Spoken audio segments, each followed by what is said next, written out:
दोस्तों, कोकसस के ठंडे, खामोश और सर ऊंचे पहाड़ों के दरमियान एक छोटा सा मुल्क बसा है, अर्मेनिया। दुनिया का पहला मुल्क जिसने ईसाईयत को अपने रियासती मजहब के तौर पर अपनाया था। वो मुल्क जहाँ चौथी सदी की दुआएं आज भी पुराने गिरजों की दीवारों में गूंजती महसूस होती हैं। लेकिन आज इस सरजमीन पर एक ऐसी हल्की मगर गहरी तब्दीली उतर रही है जो न गोलियों से निकली, न तलवारों से और न किसी जबरदस्ती से। ये तब्दीली है दिलों की दुनिया में खामोशी से एक एक करके।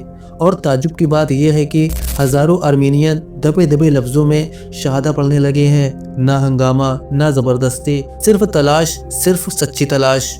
पहले लोग सोचते थे ये बस शहरों की बात है, कुछ पढ़े लिखे नौजवानों तक सीमित है। लेकिन अब पहाड़ों के गांवों में, यरेवन की पुरानी गलियों में, यूनिवर्सिटीज के कमरों में और सोशल मीडिया के हर प्लेटफॉर्म पर इस्लाम की बातें होने लगी हैं। स्थानीय इन्फ्लुएंसर कुरानी आयतें पोस्ट कर रहे हैं, कन्वर्ट होने वाले अपनी कहानियां सुना रहे हैं, लाइव चर्चाएं हो रही हैं और अर्मेनिया का डिजिटल आसमान अब सिर्फ नीला नहीं, थोड़ा हरा भी होने लगा है।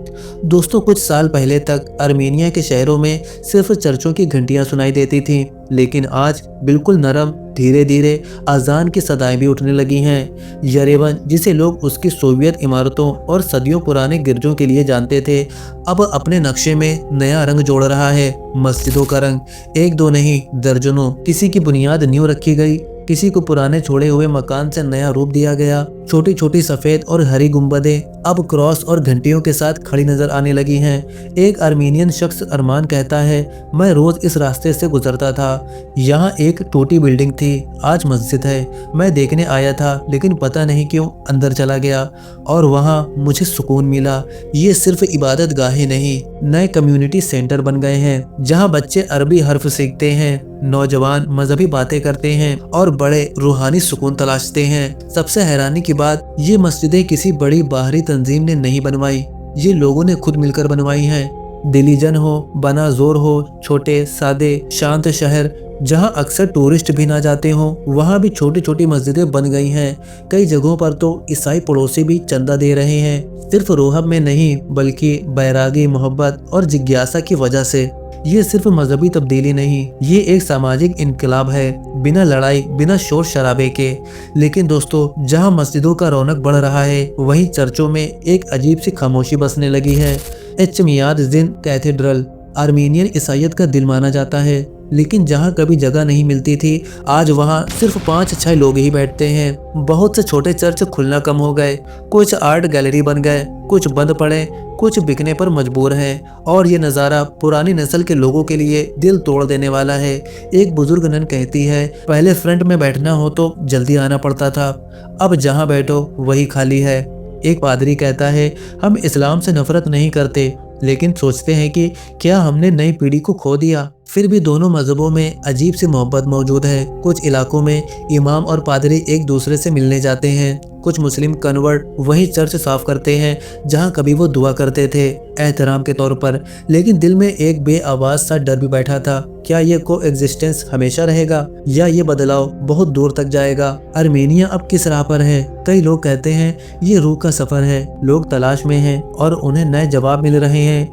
यरेवन यूनिवर्सिटी का एक नौजवान समाज शास्त्री कहता है, आर्मेनिया मजहबी बहुलता यानी प्लूरलिज्म की तरफ बढ़ रहा है, जहां दो मजहब साथ में सांस लेते हैं। लेकिन दूसरी तरफ कुछ लोग इसे खतरे की घंटी बताते हैं। एक कंजर्वेटिव ईसाई लीडर कहता है, अगर हमारे चर्च खाली हो जाएं और हमारे बच्चे कुरान पढ़ने लगे तो ये बहुलता नहीं, ये तब्दीली है। और सवाल है, क्या हम इसके लिए तैयार हैं? सरकार चुप है, लेकिन ज़मीनी हकीकत ये है, इस्लामिक स्कूल खुल रहे हैं, अरबी पढ़ाई जा रही है और एक नई पीढ़ी दो तरह की दुआओं के साथ बड़ी हो रही है। एक तरफ सीने पर क्रॉस वाली दुआ, दूसरी तरफ सजदे में सिर रखने वाली दुआ। दोस्ती भी है, शादियाँ भी हैं और दिलों का सफ़र भी।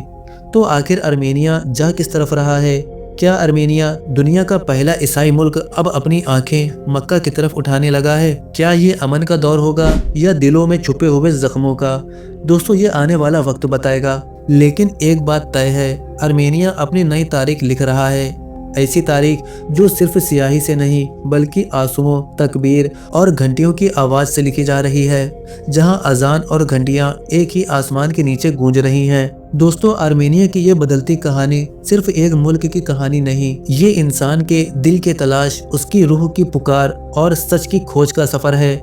और ऐसे सफरों में कई बार एक आयत, एक अल्फाज या एक चमत्कार इंसान की पूरी जिंदगी बदल देता है। और अगर आप सोचते हैं कि क्या वाकई कुरान में कुछ ऐसा है जो दिल को छू ले, दिमाग को हिला दे और साइंस को भी हैरान कर दे, तो आप बिल्कुल ये मत मिस कीजिए, क्योंकि अभी आपके स्क्रीन पर एक ऐसा वीडियो आने वाला है जिसमें एक नॉन मुस्लिम साइंटिस्ट ने कुरान में शहद की मक्खियों का जिक्र पढ़ा और वो वहीं की वहीं स्तब्ध रह गई।